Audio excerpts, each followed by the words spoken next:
So, hello everybody. I hope you're having a good Tuesday afternoon. Well, actually, it's like pretty much almost evening now. This is the Viola Masterclass with Omar Shelly. It's part of our virtual initiative program, taking basically creating programs online because we're all pretty much in quarantine. I guess you could say we're locked in our homes, as most of us are. So we have all these masterclasses and programs throughout the month of May. This is actually the second masterclass we're hosting. The first one was the audition prep class that happened on Friday. This coming Friday, we're going to have a violin masterclass with Mark Fewer. Mark is the violin professor at the University of Toronto, and he used to be a violinist with the St. Lawrence Quartet, and he was also at Stanford University. He's a really good friend and a really fantastic violinist, so that'll be a good class for violinists and violists to attend. So I won't hold the video screen too much. I'll pass it on to Erik. Guys, make sure before you play, just introduce yourselves in case people watching don't know who you are. It would be good if you said your name, your age, and what piece you will be playing for us. Okay, so Erik, you can take it away. I'm gonna move myself to the side if I can do that. Okay. Hi, I'm Erik Garcia-Rojas. I'm 16 years old, and I'm gonna be playing the Sarabande from the first Bach Cello Suite. Great.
Great. Yay. Thanks, Erik. That was awesome. Thanks for opening up for us here. I'm happy that you're playing this Sarabande because we can kind of take this as an opportunity to talk about the saraband in Baroque music. So this is obviously a dance in 3, and most dances in 3, like waltzes or even the minuets after this movement, we kind of think of them in a traditional 3 structure. So 1 is kind of the important beat, and then 2 and 3 are kind of subsidiary, always trying to get back to 1. Especially beat 3. We like in the saraband or in the minuet, you have 1 and 2, 3, 1. 3, 1. So you see how 3 is giving us direction to the strong beat of 1 in those conventional 3 dances. But so this is a saraband, and that emphasis shifts over to beat 2.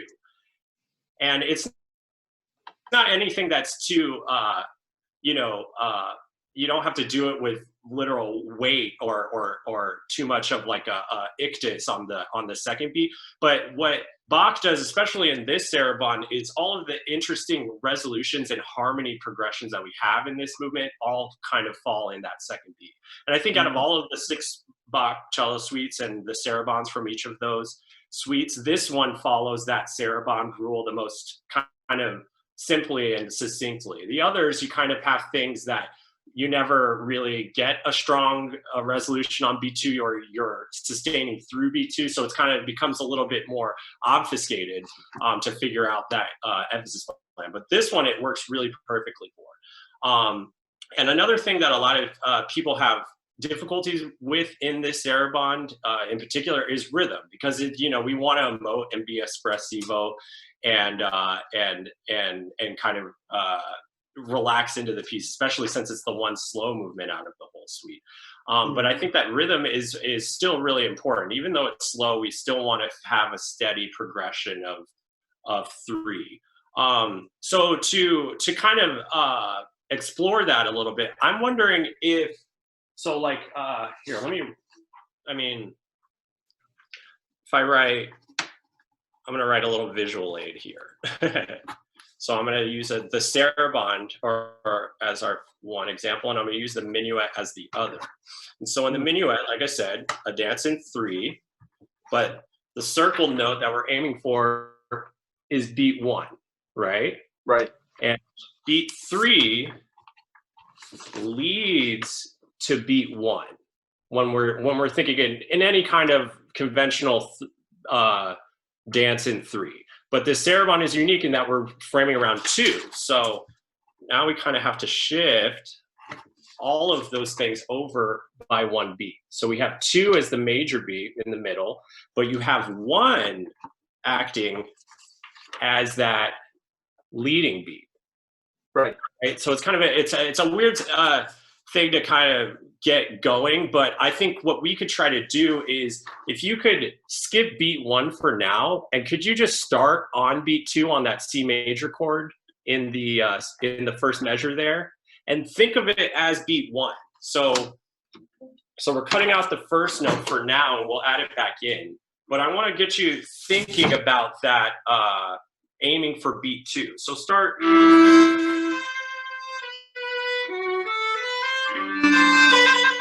So you can start to get a sense of how beat 1 is now leading more into beat 2 as you're moving through the movement. So give it a shot. Maybe just try the first half in that. Okay.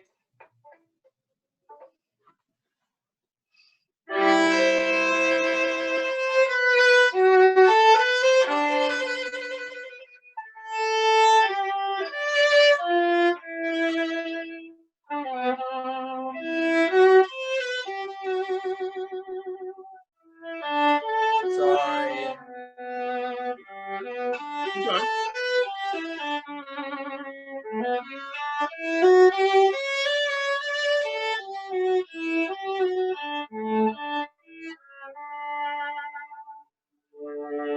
Good, nice. So you see that kind of, that was a little telling there, right? We saw that your beat 3s are kind of, you're taking a lot of time to rest on your beat 2, but you still gotta move through beat 3, right? So it's not only that beat 1 is heading for 2, but 3 is a part of that as well. If anything, it's that 1, we get the harmonic interest, whatever chord you're landing on beat 2, resolves to 3, and 3 moves to 1, and 1 goes back to 2, right? Right. You want to try that one more time? Yeah. Yeah.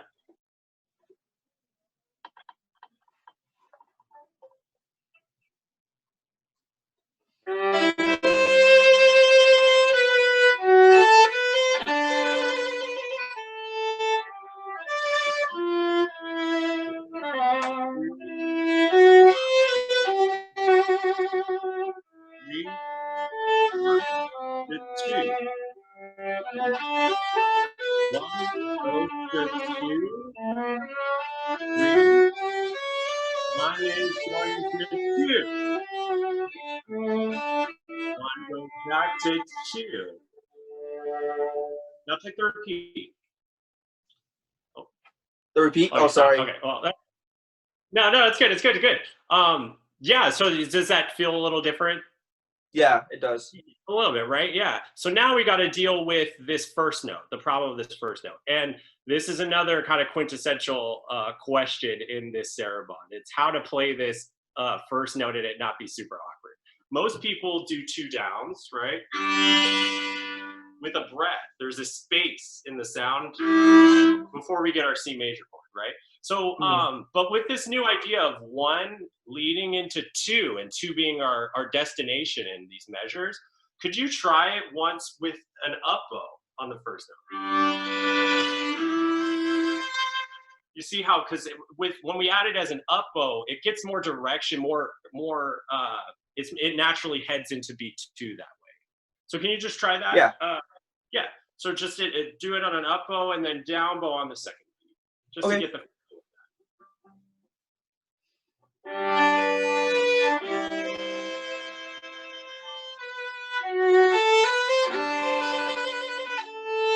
Good, nice.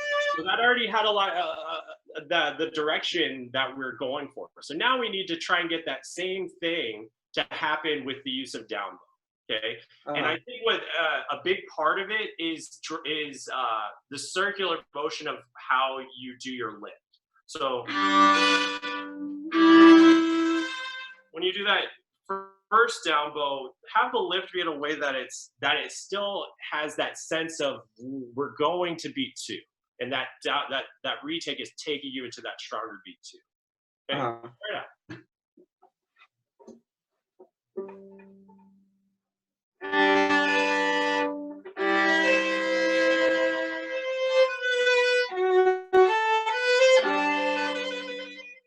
Good, yeah. So I think now we're starting to get more into the juice of your sound here, which was another thing I wanted to work on. Most of the chords that you were doing the first run through, they sounded like you were thinking of them a little broken. Like if there were, have you ever seen a chord written with like the squiggle up the side? So it means that it's really, it's very arpeggiated, right? A lot of your chords going through were getting played that way. But I think more, especially since this is the slow movement, we can really relax into drawing sound from the viola. So what I would aim for, instead of rolling as much, I would aim for the bottom double stop more. And make sure that you're getting those, the bottom 2 notes of the chord to speak together before you move on to the top of the chord. And you can pair that with the kind of arpeggiation that you were doing before by just resolving to the top note on its own and without it being a double stop. So like something like that. So just a few ideas to play with, but irregardless, I think you should still try and go for at least the bottom 2 notes of the chord as a double stop, because that's the bass voicing is all in there. And if we do too much arpeggiation, it kind of draws away from the potential that we could have in bringing that line out. Good. Okay. So let's try it again for the top, aiming more for the bottom double stop of your chords, and keep this big beat 2 thing going. Okay? Okay.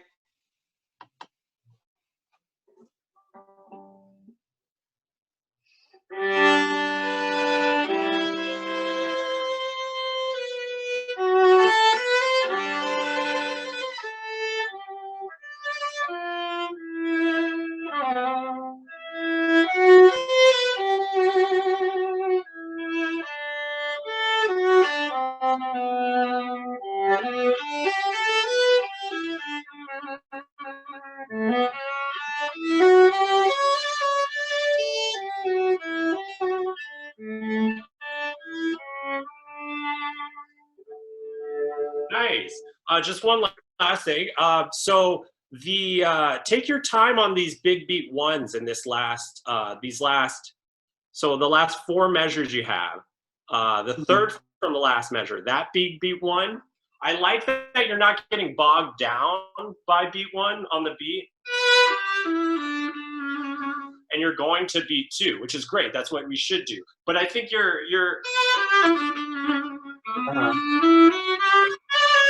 it's a little too eager. Take more of your time to really traverse through beat 3 and all of beat 1 to get to beat 2. It sounds to me a little like the beat 1 gets cut short a little bit. Okay. Okay. How about we try from the G major cadence, the B natural? From there? Yeah. Okay.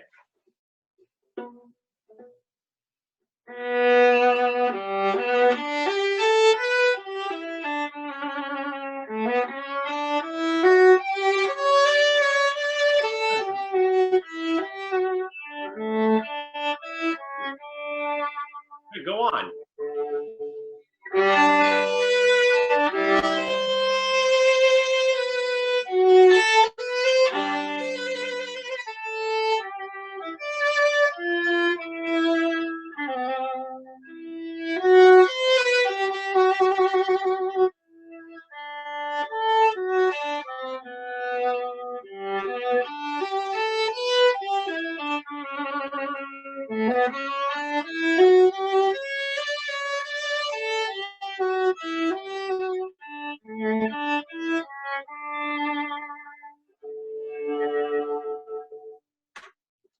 Nice. So there, yeah, that's a Can you grab the 5th? Grab it again. Right? Oh,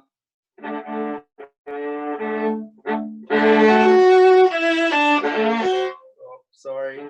It's okay. Yeah, I know. It's pretty. It's very clutch, right?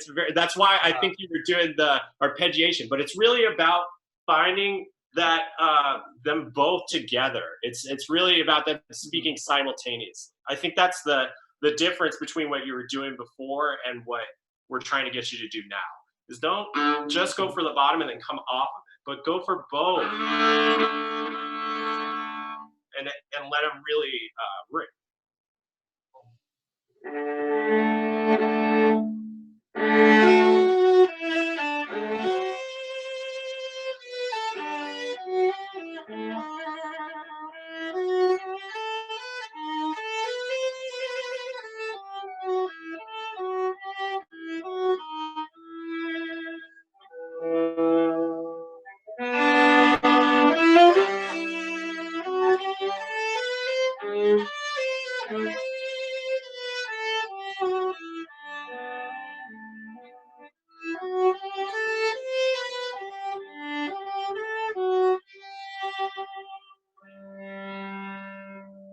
Very nice, yeah. One last thing. So this, the G major chord into there. So this is kind of the last closing kind of statement. It's where we kind of get a sense that we're heading towards the end, right? And I think you can save the dynamic here to really build this crescendo to big beat 2 of the next bar, that A minor chord. That's our destination from. So really save your sound throughout all of this. So you can go all the way there, right? It sounded to me kind of like you reached the top of your build around the end of beat 3. It was like really aiming around that G sharp, but that low G sharp. But it's not. It's past there, right? So save it and make it a longer build to that A minor chord. And then we come away from that.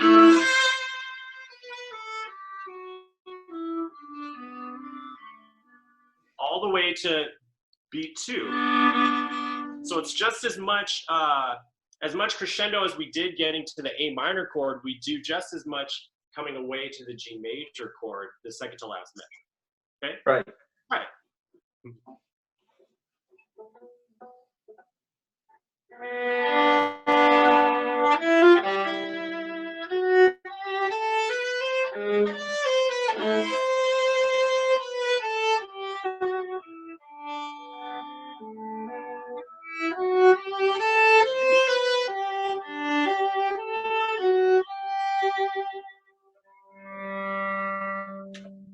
Nice. And the sound kind of came up a little bit for the.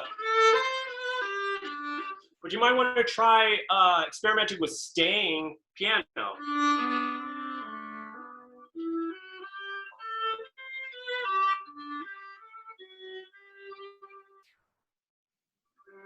So it ends really gently. I mean, maybe that's something you could differentiate between your repeat. That's another thing we didn't really talk about is first time versus second time. Things that we can do to kind of mix things up on the second run through. So dynamics are one thing. Also, a lot of ornamentation is a big thing for Bach repeats. So when you go back to the first half, maybe adding additional chord notes or trill notes or turns. It's just there's the possibilities are kind of endless. It's just you want to build around what is existing in the score, right? Good, yeah. I think that's all really great. The one last thing I will offer you is in trying to get these low notes in your chords. I think that going for a flatter hair as well will help you to grab those. So not as much on the side of the bow, but really going for as much hair as you can get resting evenly between the two strings. And then that low G and C and the opportunity to C string, like especially big viola. So yeah. Do you want to try that last line one more time? From where? Yeah. Okay.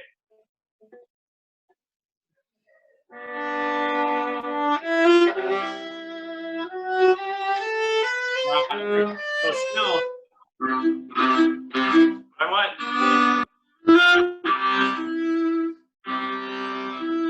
Yeah. So ba da da flat hair, pull both strings, then go to E. Okay.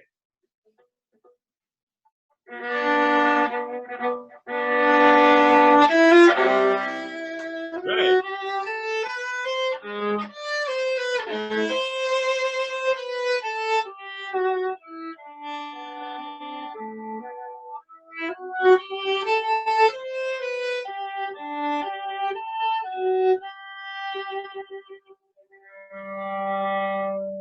Nice, great. And yeah, and so if you really do stick to this second beat structure, it makes the minuet more exciting because it's like a return to sanity. It's like finally the big beat is on one again, and it gives it really does actually help with the interest of that movement because I think a lot of people kind of write it off as easy peasy. But if you get that contrast going between coming from the sarabande where it's surrounded by two and going back to that world of surrounded by one, it's like, oh yeah, and then you get the G to close out. Yeah, so great. Yeah, it was great. That was fantastic. Thanks. Thank you. Yeah. Should we move on here, or should we take questions, or or whatever you guys want to do? We can move on to Shyler. We can do questions at the end. That's okay. All right. Yeah. Yeah. Thanks, Eric. That was great.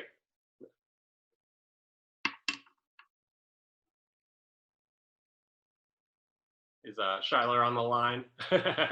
Oh, can you hear me? I hear you. All right, great. Hey. Okay. Hello, my name's Shyler, and I'll be playing the second movement of Schubert's Arpeggione. Oh, nice. Okay.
Nice, excellent.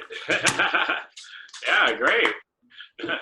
So yeah, this is a great play, great intonation. I think the video went a little off there, but I was able to follow at least your sound. So that was kept me. So let's talk. So this piece, the arpeggione. Have you ever seen an arpeggione, like the actual instrument? Yeah. Yeah, it's a lot like a cello. I have a picture of it here actually in my part. I don't know if everybody can see that, but it's almost like a Baroque instrument in a way. It's almost kind of like along the lines of viola da gamba. It had 7 strings, and it was also fretted. It's kind of like a guitar, right? And so Schubert wrote this piece, and it's kind of the one standalone piece for the instrument that instrument still has. And naturally, it fits on the cello, and it's been taken on the viola a lot. But this instrument, by nature, I guess Schubert wrote this piece to kind of show off all of the attributes of this instrument, right? And so in the first movement, it's all about kind of fireworks, right? It's very, have you played the first movement or worked on the first movement before? No, but I've heard it. Yeah, well, okay. Well, it's kind of acrobatic in a way. There's a lot of octave jumps and a lot of filigree kind of playing in a way. And then you get into the second movement, and it becomes so much like a song, like a lieder or an art song. And I think Schubert was going for trying to express the arpeggione's capabilities as a lyrical instrument. And so that's kind of the context we want to think of the playing here, is going for long phrases and bigger sections to the song. And some ways that we can do that are kind of to try and work on bow distribution. So if it sounds to me like you have a good sense of the piano part in your mind as you're playing along with this. Have you worked on this with a pianist or? No. No? Well, the piano part has pretty much the whole time in the right hand, it has running 8th notes. So they kind of set the pace of I don't know if I have my little MIDI keyboard here. Here, I'll try and play a little bit of it. But this is the beginning. Oops, sorry.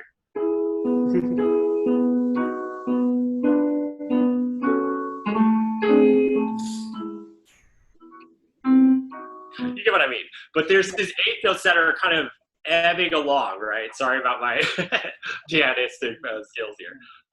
But that's pretty much going on the entire time. So I clocked your tempo for eighth notes. It sounds like it's at about 120 to me.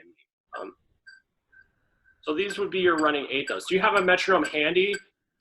I have it on my phone. Okay.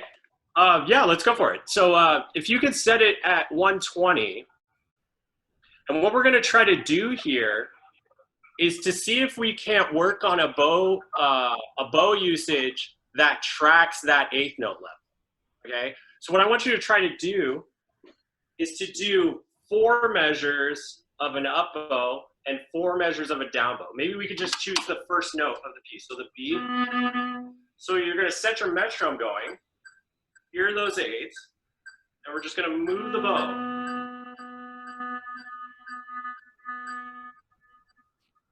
No vibrato necessary. Getting all the way back to the frog. If you can. And then switching the direction and going back to the tip. Okay? Just so we can get a sense of that slow-mo bow that we're going to need for this. Okay?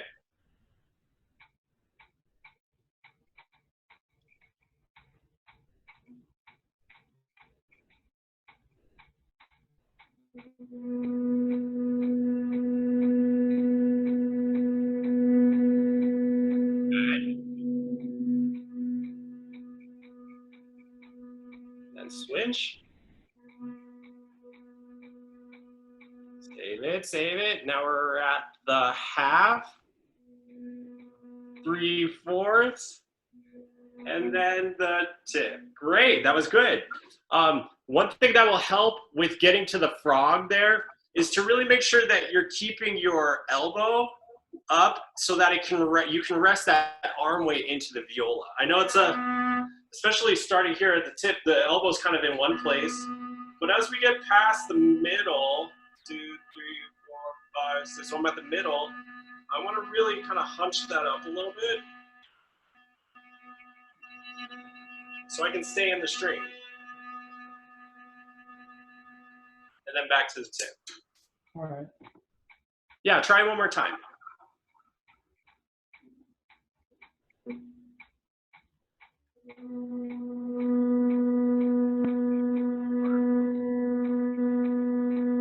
Half. Lower quarter to the frog. Good. Lower quarter. Now the half. Upper quarter to the tip. Great, nice. So you see how much more of a really steady use of the bow that is. And I think we could incorporate that into a lot of the different sections of what you're doing. Because I'm seeing that you're using some bows that on these long held notes where you're taking multiple bows. And I think you could actually go in the reverse direction and key into this slow bow usage and just sit on the note. Because that's what the arpeggione was able to do. The other thing is, the arpeggione was a naturally piano instrument as far as dynamics. It didn't get really loud.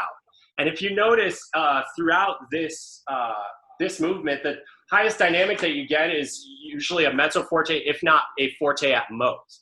And that's because the instrument just really didn't have the power to pop and project as much as our conventional stringed instruments.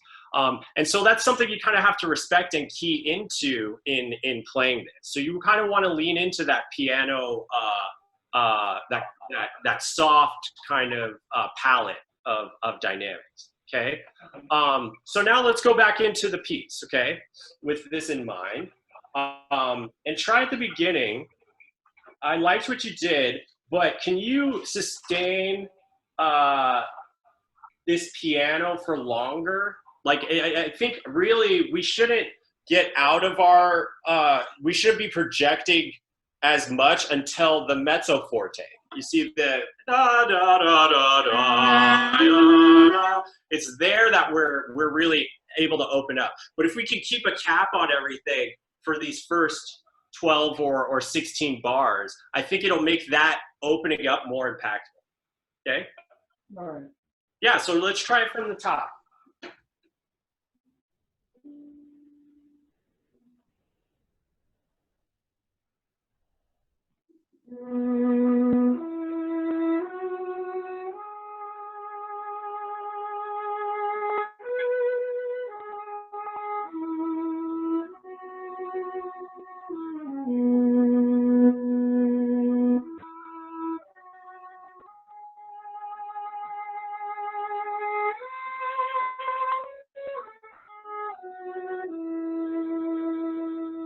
Good.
Good, nice, that was great.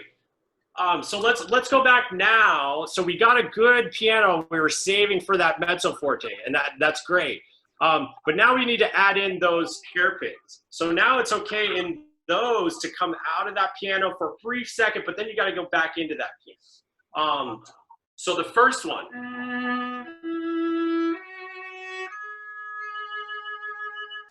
I'm sorry, I started up mode. But it sounded to me like this G crescendo to the B, whatever the notes are. But that's the crescendo's not there yet, right? It's not until through those. It's going for the F sharp. And I mean, I don't know. Are you married to this starting down? Because I think that if you start up, it actually kind of works naturally. So.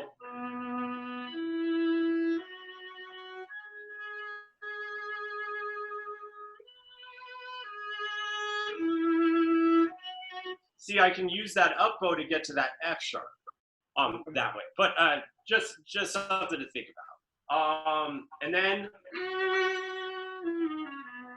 so we're back to the piano here. And I like what you did with this. Go back down. Here, that needs to be back at piano. And then here, you don't need to be as soft because you have a restatement of that same thing in pianissimo later. So keep it up.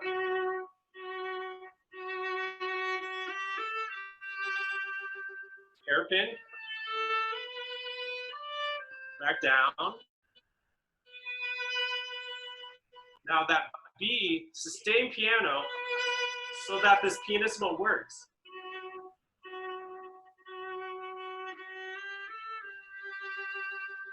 And then here, still pianissimo. I would write another pianissimo.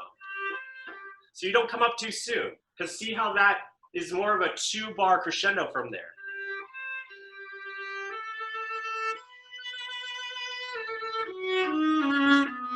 And then you can really let yourself open up finally for the mezzo pentatonic. Cool. So let's try some of that from the top there. You can keep your bowing as it is, but just respect those where those hairpins are placed, right? And coming and using less so of the growth is fine, but I think the tail end of it, the coming back down to piano, is what we need more of. Okay. So try from the top.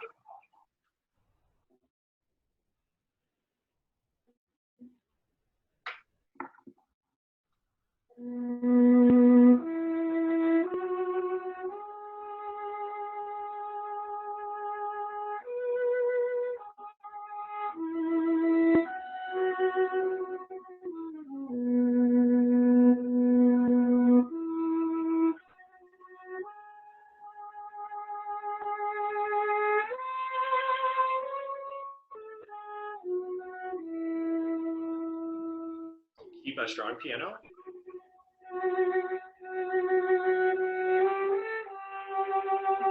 Okay. Back down. Good. Keep that piano. Now less.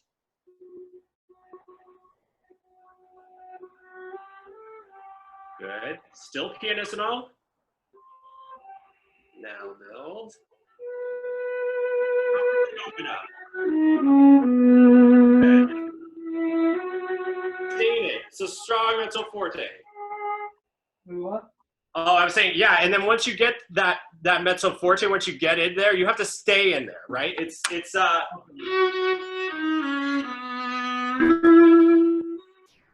we don't want to spend it all on that first note, right? So you really have to sing.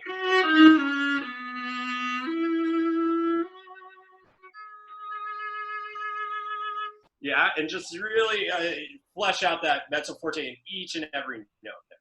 Do you want to try 2 before there, the pianissimo? Yeah. Yeah.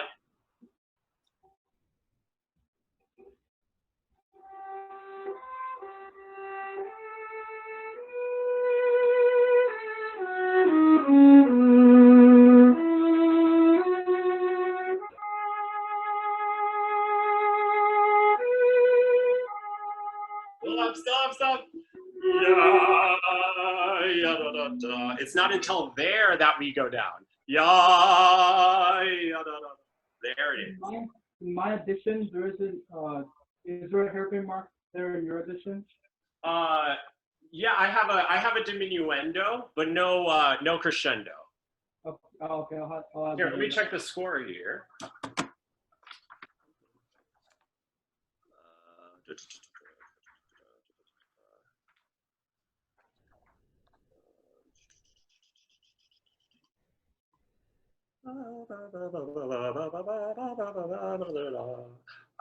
Yeah, I don't. Yeah, no, I don't have any hairpin. I just have a diminuendo to the piano. So the 5th bar, the mezzo forte, is my piano. All right. Yeah. All right. But this is all, Yeah. deets, yeah. And I mean, more of this would get worked out by playing it with the piano, because the piano has is shaping the same way that you are. So you guys would kind of come to an agreement as to what works best for you.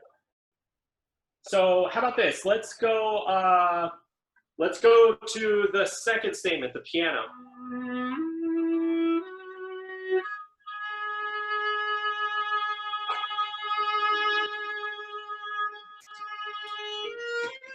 So from the piano though. Okay. Yeah.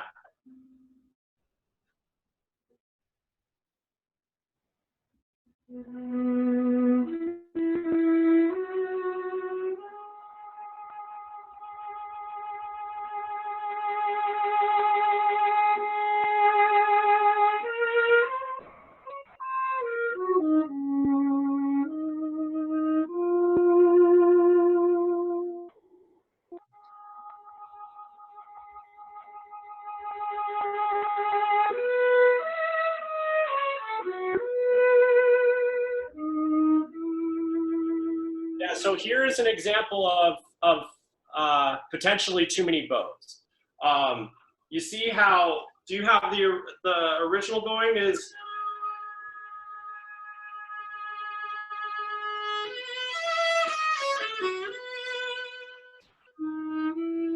it's all under one slur for me, from the G sharp.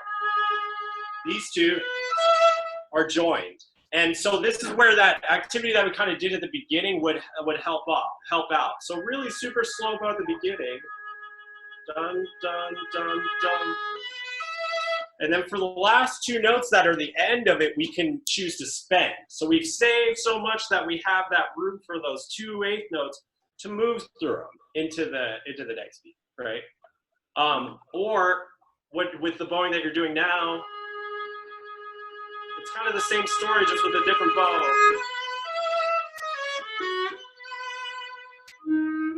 Or whatever. But the 2, regardless, the 2 8s kind of have a different bow speed than the sustained G sharp that precedes it, right? Yeah. Yeah. But I liked all of that dynamically. You really are getting a greater sense of returning to piano and then using that to give your contrast for the pianismos, which is really necessary. Good, let's go into the second theme. All of that stuff.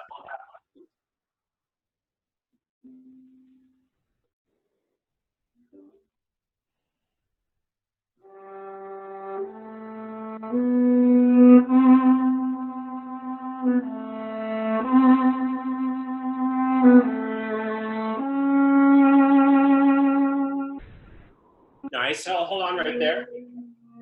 So the first time, sorry. So the first time we get an accent.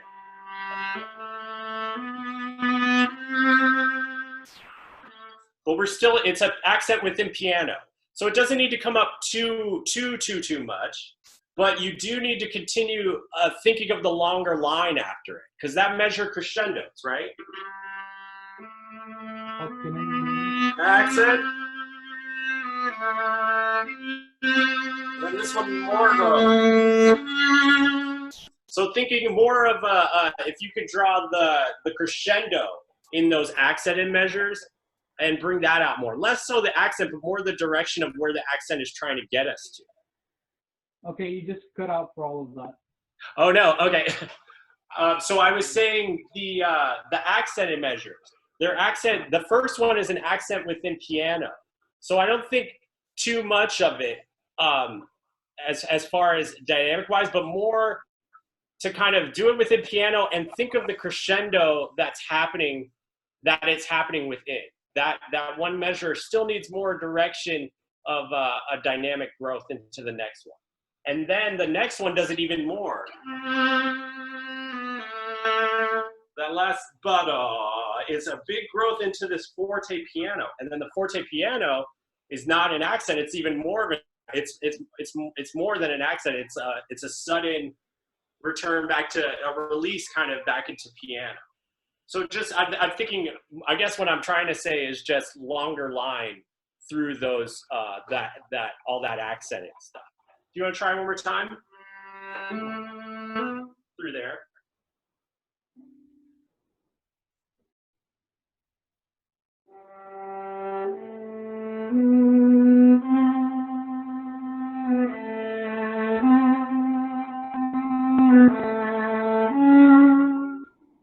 Good.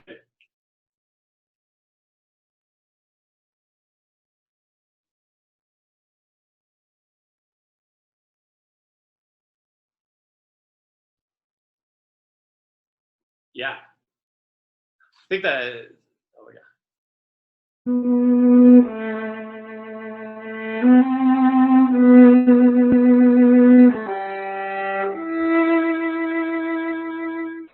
That one, that E is a, so hit it and quit it. And then both times, so both forte pianos, the two quarter note slurs that happen after them are a continuation of the diminuendo. So it's not only that we come away on the forte piano, but we go away even more on the two quarter notes.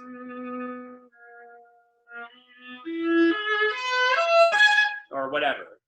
So the last two quarters just continue that diminuendo. And then from the E1,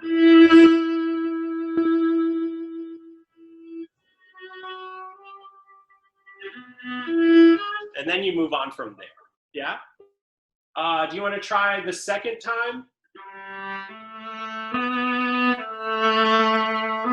From there. Got it. So from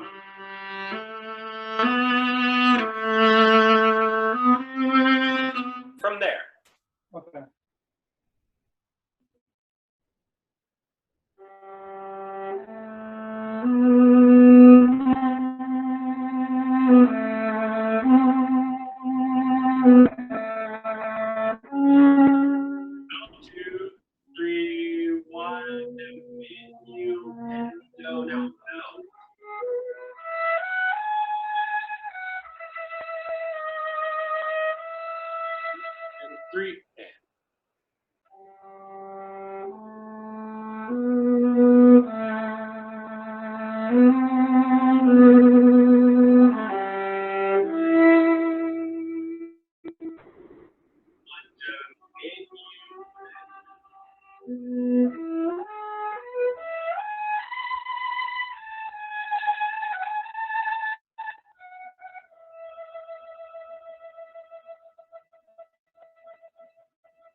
Last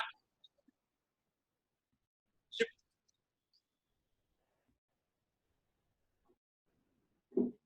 I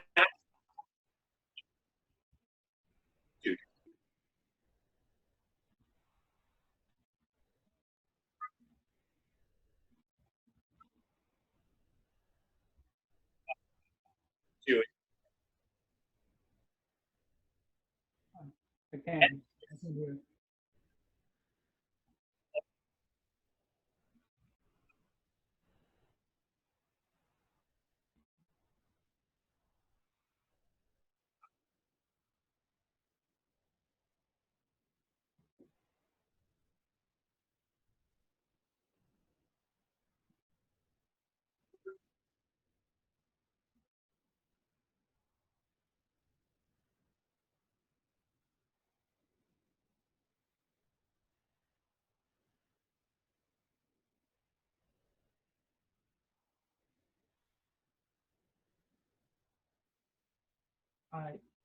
I can't hear.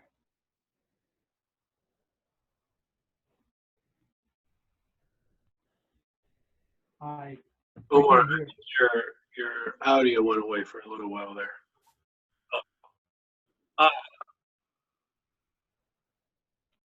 A word came back and then you disappeared again.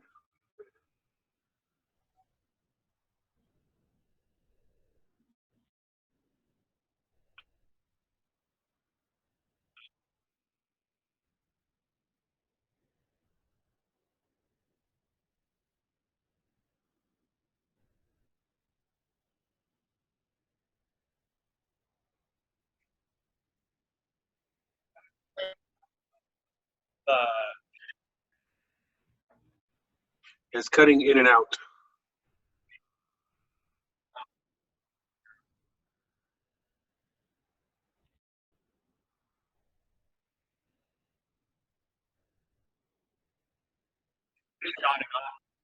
working. That's better. Yeah. Now you're gone again.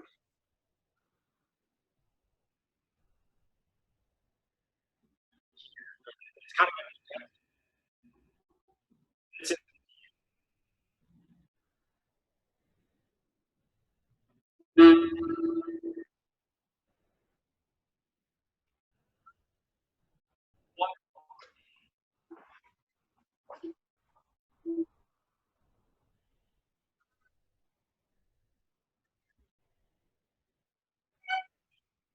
So for some reason we can't hear you at all.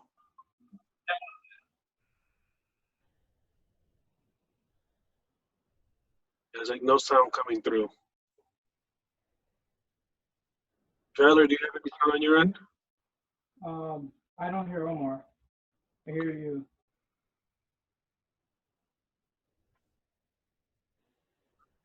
Still no sound.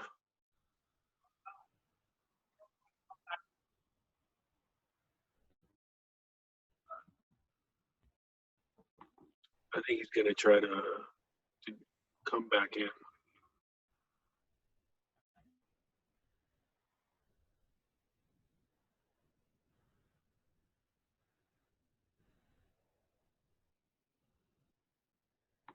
Because this happened the other day during another class where it was fine for a while and then all of a sudden the sound stopped working. I don't know why.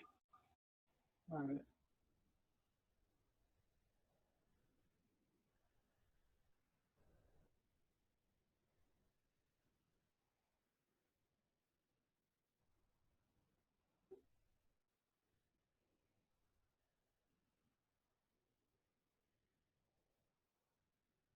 Okay, he's coming back in.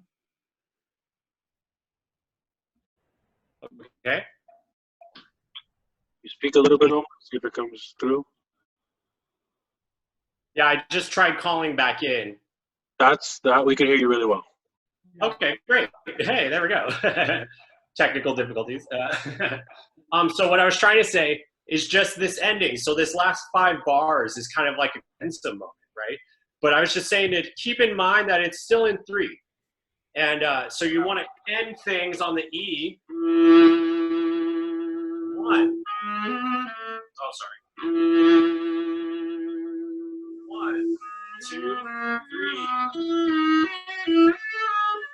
So just keep your 3 pulse in mind in what you're doing, because I think Schubert doesn't write ad lib, right? So it's not all a free for all. But I think the main thing we want to bring out is the hairpin and the inevitability of the new movement that we're heading to. All right. Yeah. Do you want to try that? Where we should probably move on to okay. Tristan. Yeah, especially since we had all of that in and out there. Well, cool. Yay. Shyler, that was great. Thank you. Yeah, thank you. Yeah. All right, Tristan, hey. Tristan, You want to let us know what you're going to be playing? playing the second of the F minor sonata. By Brahms? Yeah, okay.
Great. Yeah, thank you very much. That's great.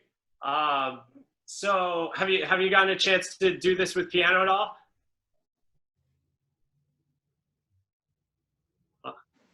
Yeah, I have. You have? Okay. Yeah. Great. Yeah. It sounds like it. Yeah. There's a lot going on in the piano part.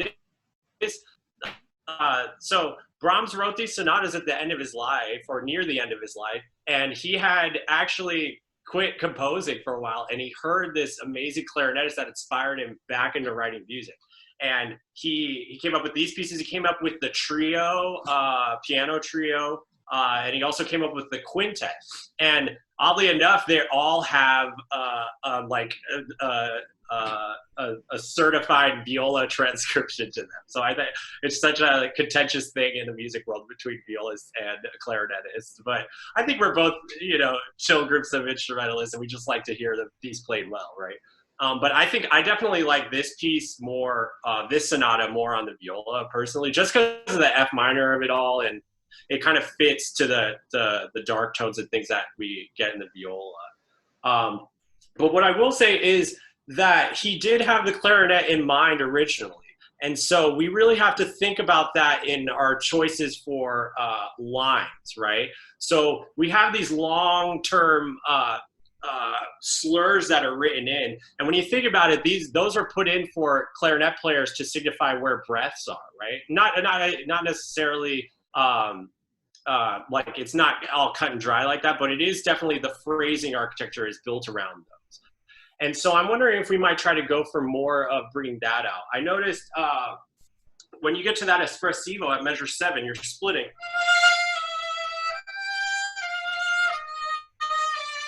Which is fine, but can you split it in a way that they're not by the beat, but they're more by the measure? So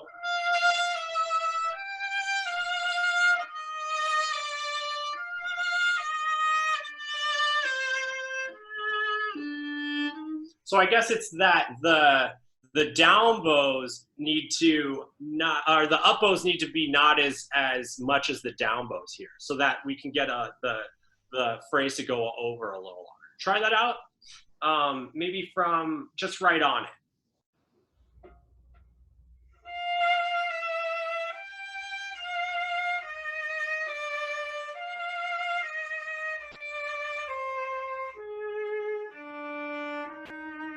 That's nice. Can you do me a favor? Let's try it once with it by the bar.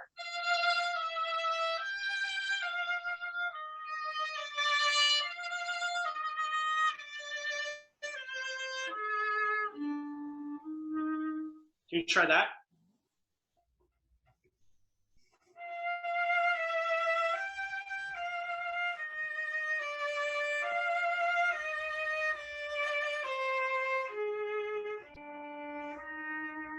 Nice. Yeah, you see how that's different? It's got longer trajectory, and that's kind of what we need to lean in on with this.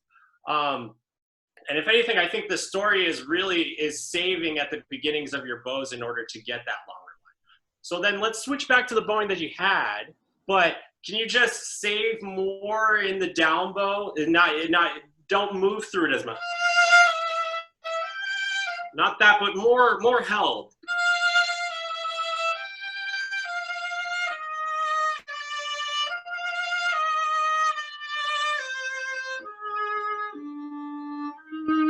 Can you try that?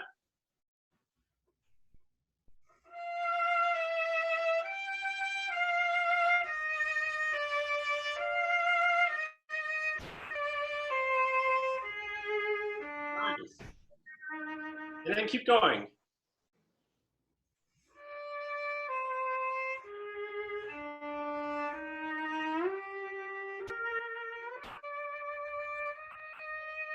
Nice.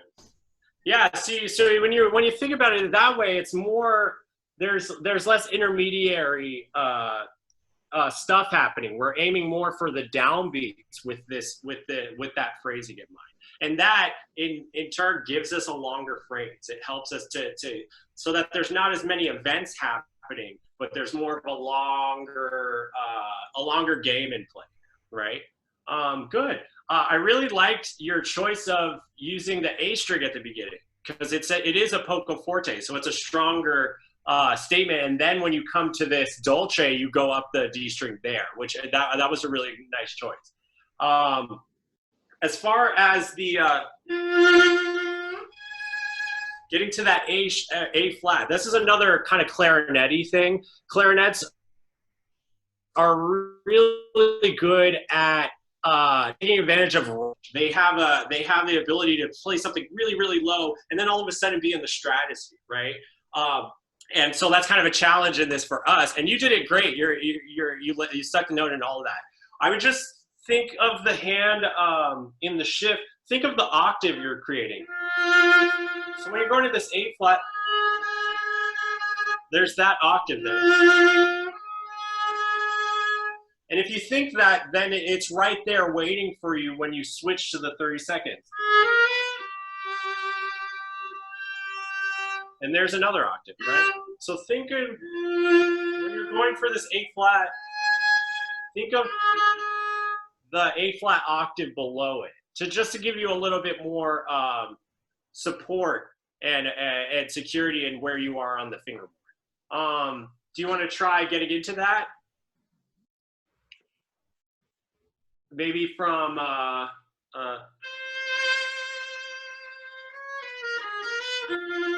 maybe from there.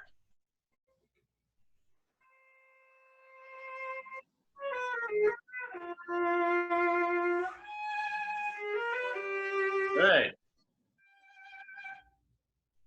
Nice. Okay, good. Yeah, that's great. So let's go on to the corresponding section coming up here later after all this dolce.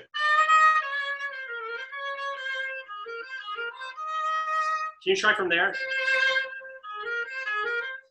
And with this one, it's this is where we finally start to get these 30 seconds separated, right? As far as bowing. And I think it's for a purpose. There's a crescendo happening. So we can really open up our sound in each of these 30 seconds by using a little bit more bow for each one of them to push us over the bar lines here. Do you want to try it from that build up there?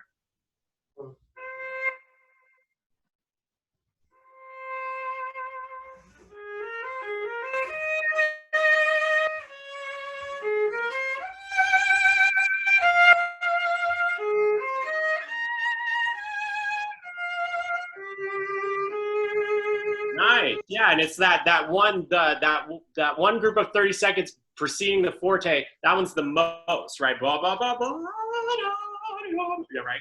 And then this is another place where the long line is kind of intended here. You're doing.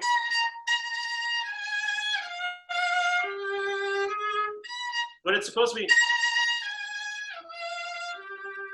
It's a more agonizing hell thing if we actually do the slur, because we have to slow that bow down and just hold on to the forte.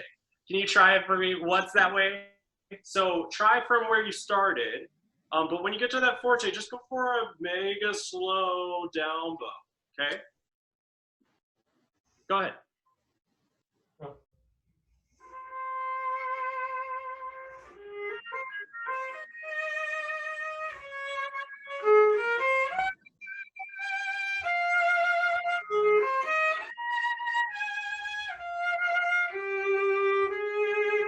Yeah, okay. So you split it too, but that's good. I still like that more than just each one, right? Because it gets that longer line. That's what we gotta key into in this movement, right?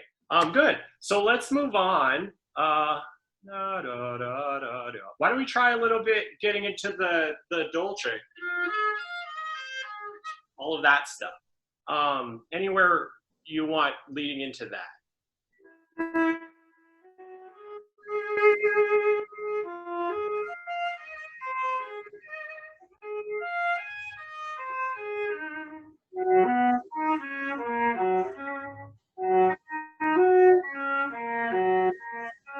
And so see, this is another one.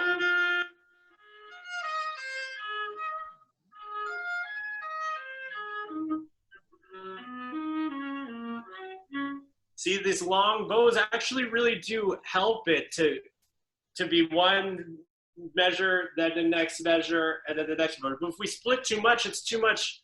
We lose track of that. Can you try it once for me that way? So try it. Under one slur. And then this one, less.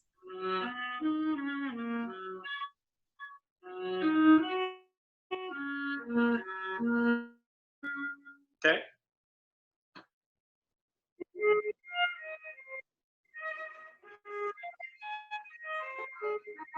Good.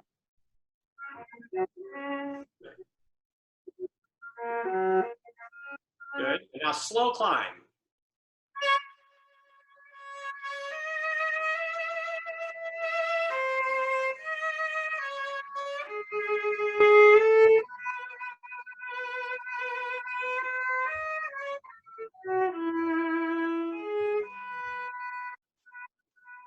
Nice, nice. Yeah, but do you see how when we go for these slurs, it's like it's painstaking because we really have to discipline our bow usage, but it's totally worth it because that's in that we get that that drawn, longer, juicier line that way, and that's what clarinetists are doing when they're playing this, and they're respecting those breath marks. There's no interruption between each of these.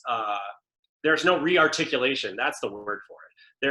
The articulations are falling under longer schemes, right? Good. How about we go now to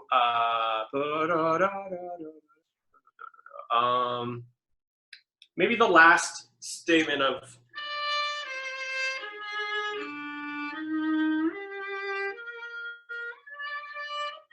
Maybe from there, just to get to the end here.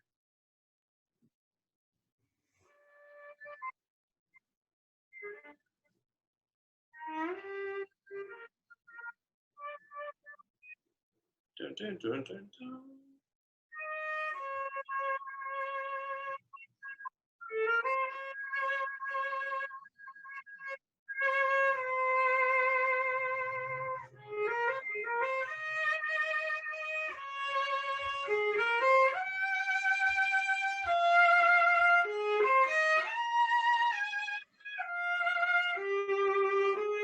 Nice, Tristan.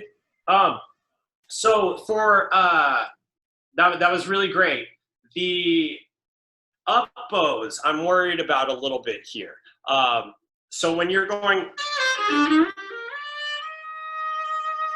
these up bows,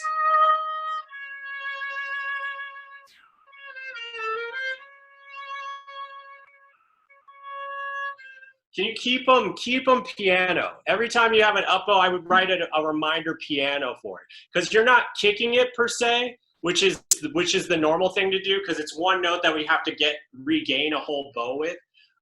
It's not being kicked right now, but it is coming out of the dynamic. It's not keeping that even piano. It's like that one note, and then we're back in it. And then that one note, and we're back in it. So if you could play the up bow in a way that lightens it up to keep it under the lid of your dynamic, I think that'll also help with this longer line that we're going for.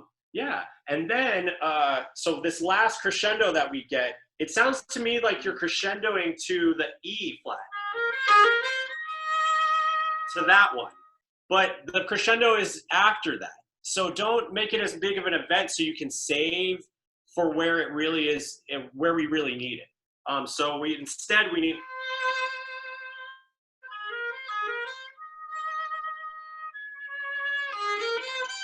Then here.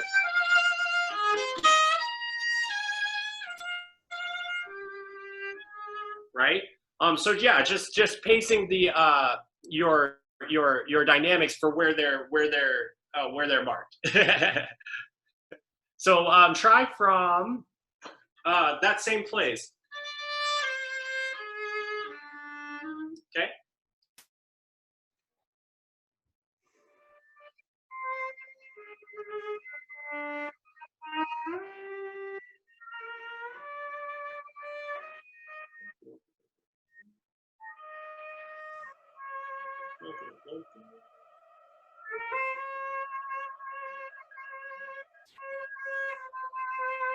Okay. Now we start here. Most.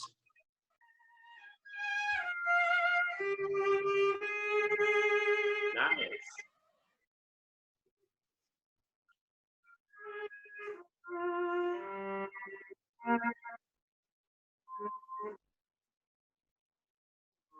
Yeah, and then here's another example of too many bows.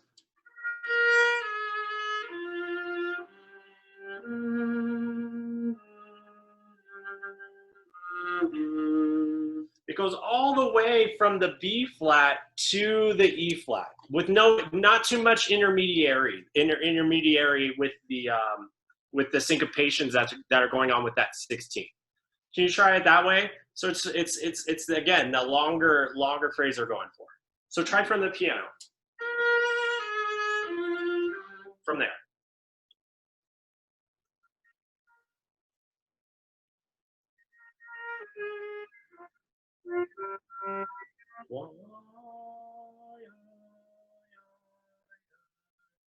Yeah, nice. Because it really puts it to rest that way, right? When we're thinking of it, tracking that long line and not doing too many things that obfuscate that, right?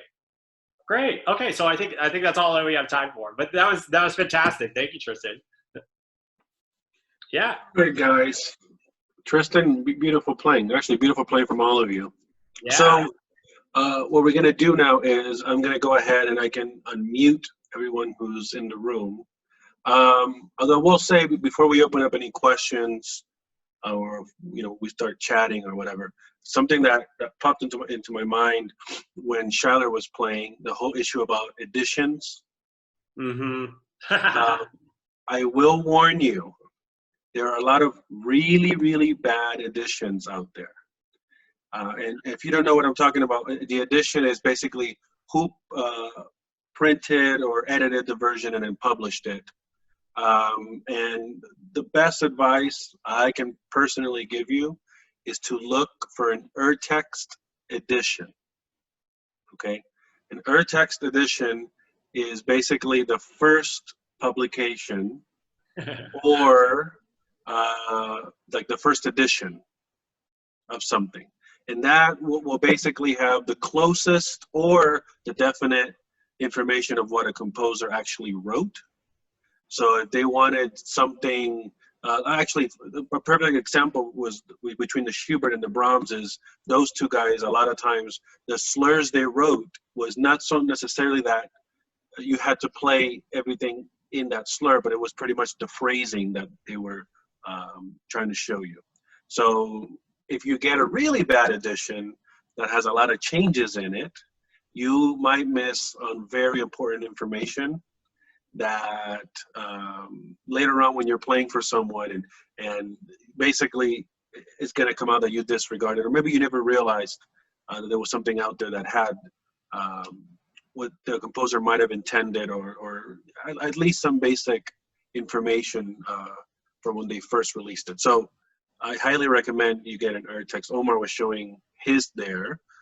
Yeah, this is Henley is usually, it's got this blue cover. Usually they're a good source to go with. There is, like, with the question of Bach, though, there's so much contention as to the references that you can use for that in original. Oh, nice. Is that a Barenreiter? Yeah. That's Barenreiter, and Henley's very good. If there's a Barenreiter available, I like the Barenreiter better. They're usually a little more expensive, but they're more accurate. The Henleys are a very good choice, although sometimes they do make a mistake and they're stubborn and won't fix it. But it's still a better choice than International or I forget the other publisher outside. Yeah. Anyway, so let me go here. So I've gone ahead and unmuted everyone. So if anybody has a specific question or comment about today's class, you may speak up now. Maybe if you want to ask for some advice on auditions or practicing or putting something together. It can be anything. It's up to you. but feel free to bring it up, and we'll take it from there. Any questions? No.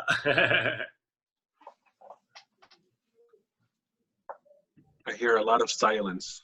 I'm seeing a lot of mutes. No. Well, it's funny because once I did put on the unmute all, everybody was unmuted, and then little by little, everyone was like mute, mute, mute, mute, mute. Right, yeah. I have a question. Hey, okay, great. Hey, Clay. I guess if, like, when you were auditioning for colleges, how did you go about it? How did I go about it? Well, my story was kind of an interesting one because I kind of ended up only auditioning at the school that I ended up going to. And when I was in school, like around sophomore, junior year, I was kind of trying to gear myself to be able to do either conservatory or just a regular university. I was getting ready for both kind of application processes. So I was taking like the SAT and the SAT subject test, but I didn't really have in mind what I would do as a regular major outside of music. And that was the one thing that I was kind of lacking. So when all was kind of said and done, pretty much everything worked out for me to go towards the music group.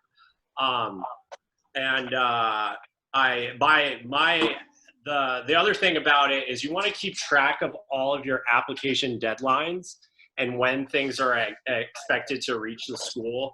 Because I lost out on an opportunity to apply to a lot more programs because I was submitting my things in middle of November, and it was actually more in November 1st or a majority of schools. And so luckily the school I ended up in accepted late applications, and I got my application to them. And then I also did an application for Colburn actually, because their audition date was a little later, their application date was a little later. So I was like, okay, I'll go for it. And I had to make a video audition for that one. And then the school I ended up at, which was San Francisco Conservatory, had a live audition. So I went to that and waited for results from both of them. And I think if I remember correctly, I got a wait list from Colburn and I got into the SOCM one. And I was like, okay, well, whatever, as long as one worked out, you know. Yeah, but I would definitely suggest I did have a second go around with applications when I was doing my master's. And when I was doing that, I actually was a lot more on top of it and had a lot more options lined up for myself. So I ended up applying to 5 schools for my master's, and I took auditions at each of the locations. And the bad part about all of that was how expensive it was to try and get to all of those auditions and pay all of those application fees. So I would definitely, you know, come up with a list of maybe your top 10, and then half that by your top 5, and then your top 3, and just have those in mind and keep all of those application dates in mind going into the season for applications, and really kind of gauge how much effort or how much resources you're going to put into what you're going for, and making sure that you're able to sustain it. Because I mean, it took me a while to kind of pay off all of that. My first credit card I got to pay for audition fees, like, you know, application, flights, like all of that. I was like, okay, this is a good thing to swipe on, right? Yeah. But it took me, you know, like a good 2 years after that to reimburse myself and catch back up on those expenses. So it can really add up.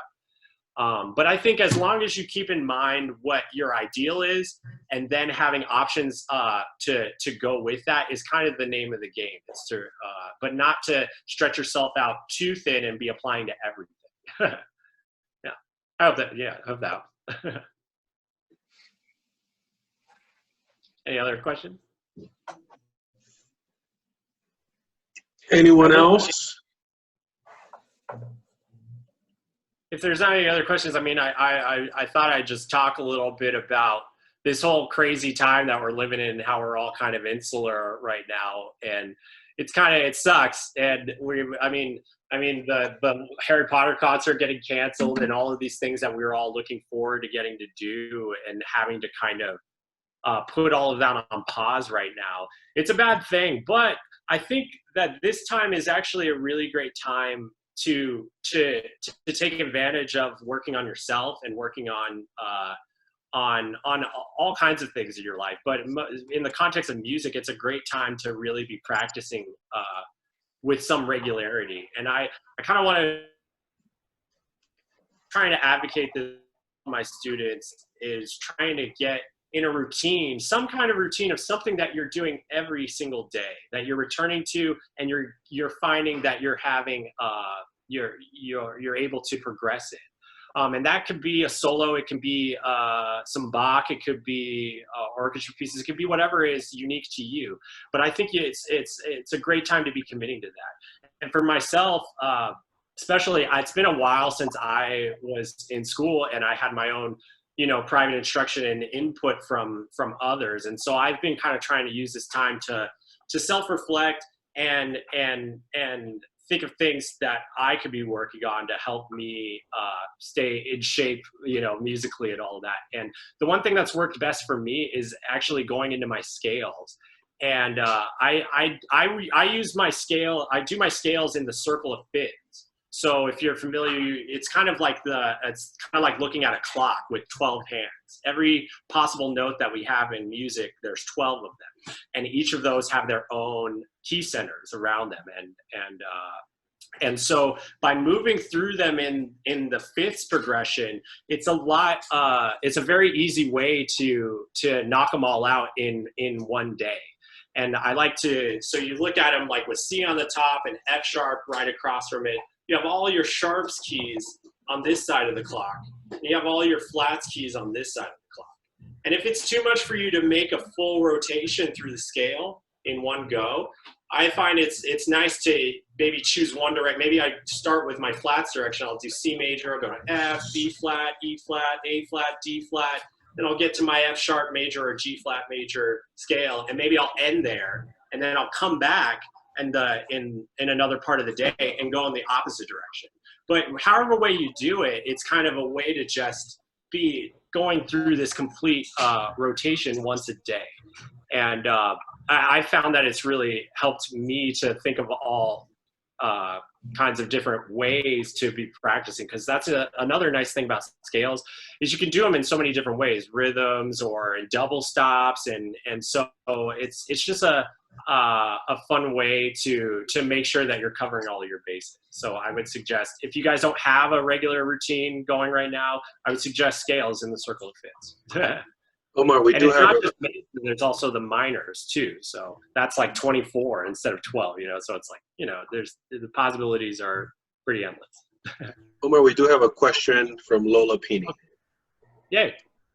Hi, Omar. Okay, so I was wondering, how useful do you think it is to have a degree in music education as well as like performance?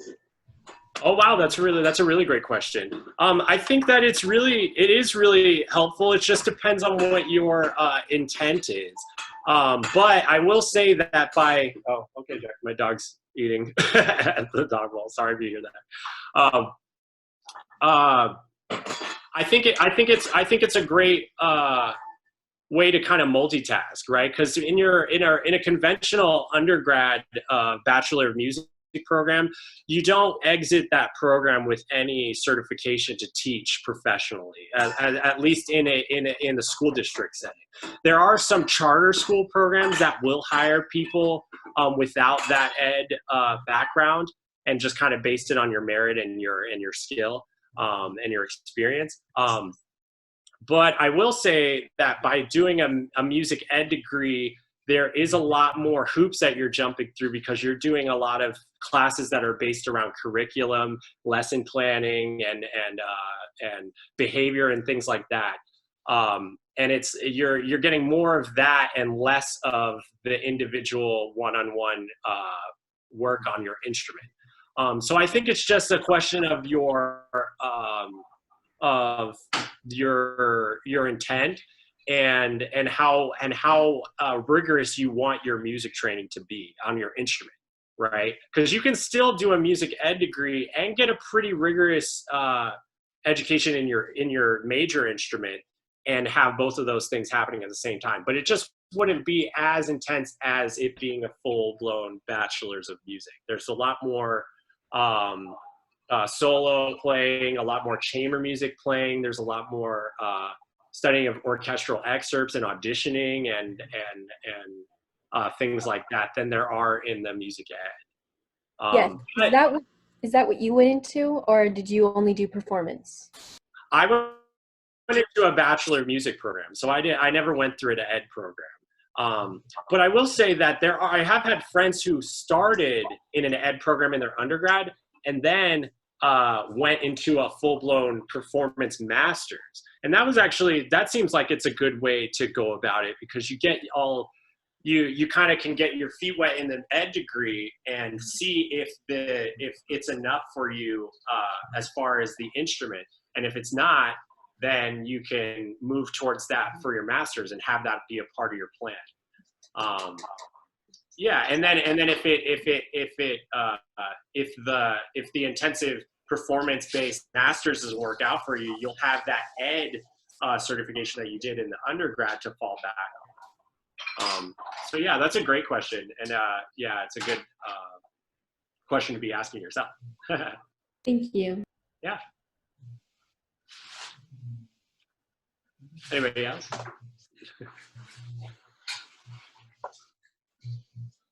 No one else? I have a question. Okay. What do you do to stay motivated when you're not feeling like in the right mind to practice? Oh, sorry, it broke up. Can you say that one more time? What do you do to stay motivated, like while practicing? To keep practicing? I mean, I don't know. I'm a very I try to be an optimist a lot of the time. So I think that kind of by default keeps me going in things. I listen to a lot of recordings. I try to keep track of what my friends are kind of doing online and the content and things that they're putting out there. And that kind of helps me stay in it. I would definitely, if you guys have not gotten a chance to do a lot of chamber music, I think that that's a great way to kind of open a new horizon in your playing, because so much of the time when we're doing solo things, it's so much about the individual. But when you start to go into different chamber situations like string quartets or even things that are smaller than that, trios, duos, whatever, it becomes more about the composite, about your guys' both of your parts coming together to make this one thing. And I've always found that the more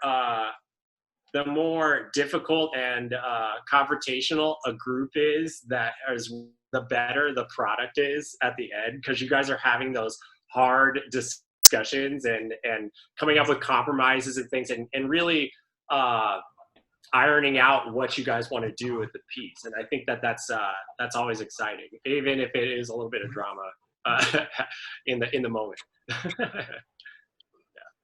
Omar. What? No. Drama? What? No. But no, I would suggest, getting into chamber music is a great one.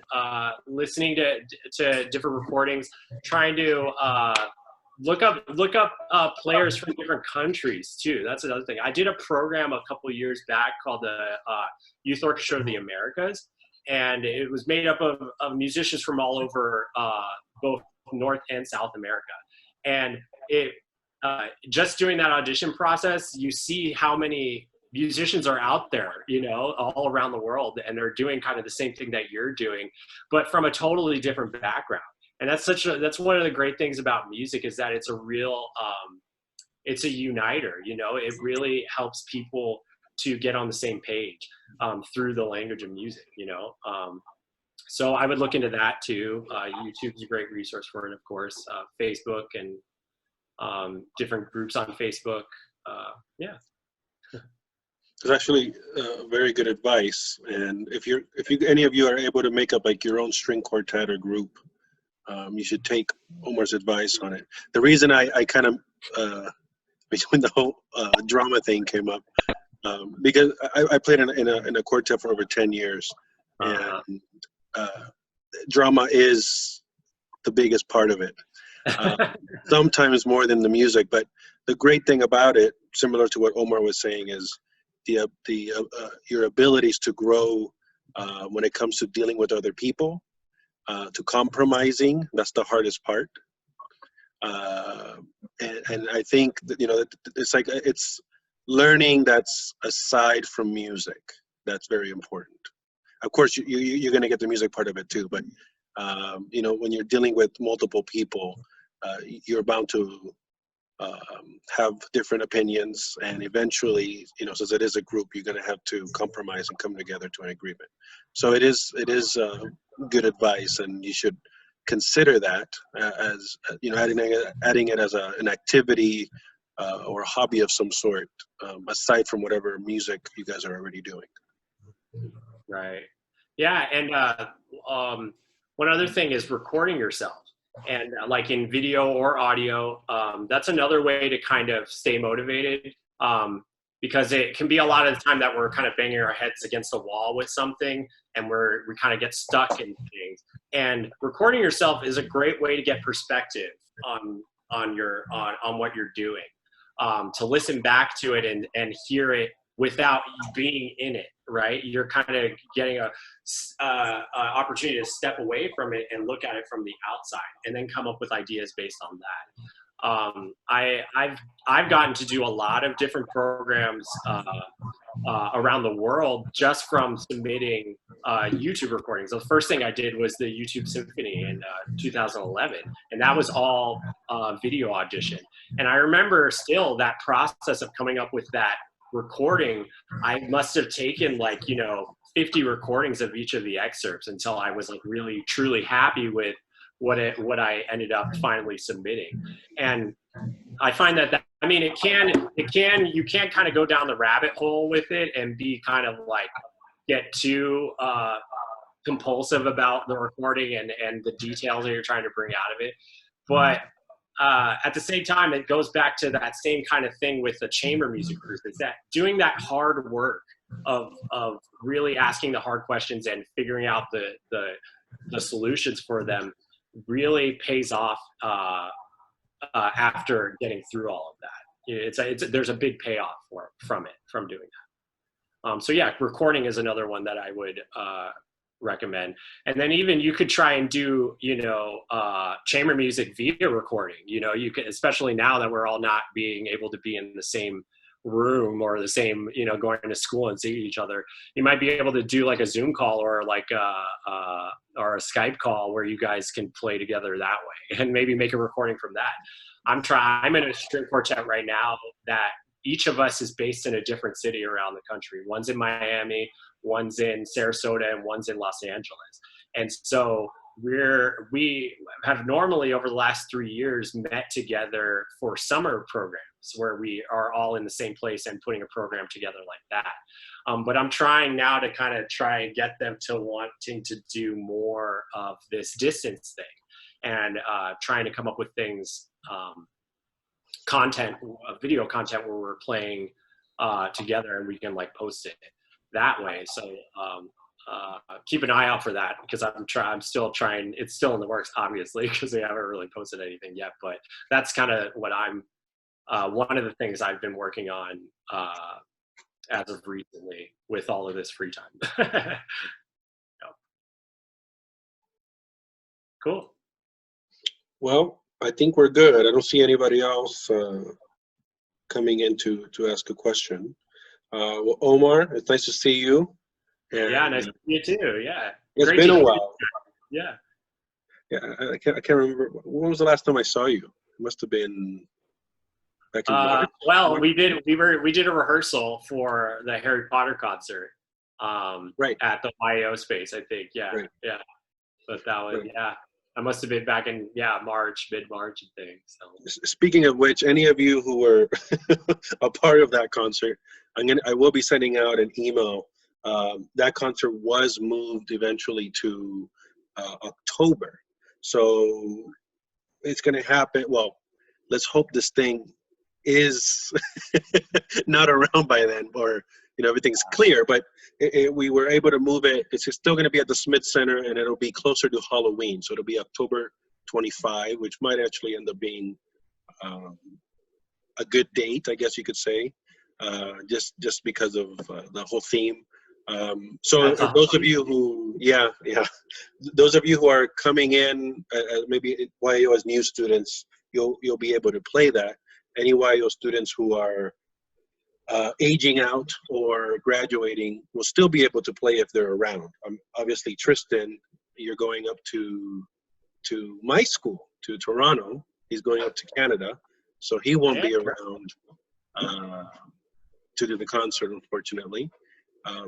But it is what it is. We have to keep going and figure it out and make sure we're able to do it, which is funny because I actually had plans for that week.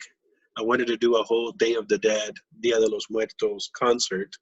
Okay. And now I have to wait another year to do that. But there's nothing you can do, and so it is what it is. And hopefully we'll start up again, and Omar can come back and do our sectionals. And I think that's it. And everybody else looks healthy and safe. Yes? Yeah, you guys stay that way. No.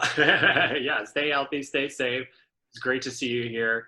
And keep up the playing. Yeah, stay sane. Keep up the playing. Yeah, I'm getting 1 second. Just got a message. Okay. All right, guys. So it was good seeing you all. On Friday, we'll have the masterclass with Mark Fewer. Check that out. I think there's maybe 5 violinists playing. So it should be a good class. 2 o'clock Friday, a little earlier just because of the time difference where Mark is. He's up in Toronto. Okay, guys. Have a good one. Great hearing you all. Omar, we should get together soon. Yeah, definitely. Yeah. Until then, though, stay safe and stay healthy. It's great to hear you guys. You guys sound great. So keep it up. Yeah. And I mean, if you guys need to reach out to me at all, I mean, yeah, Junior has my contact information and all of that. If you have other things that you want to play, I'm totally available. So, yeah. Yeah, you can just find any search engine on Facebook, Google, or Instagram and look for Omar Shelly. Yeah. Yeah. How many Omar Shellys can there be? There's just the one that I know of. So, yeah. No. All right, guys. Take care. Thank you. Right, guys. Bye. Bye.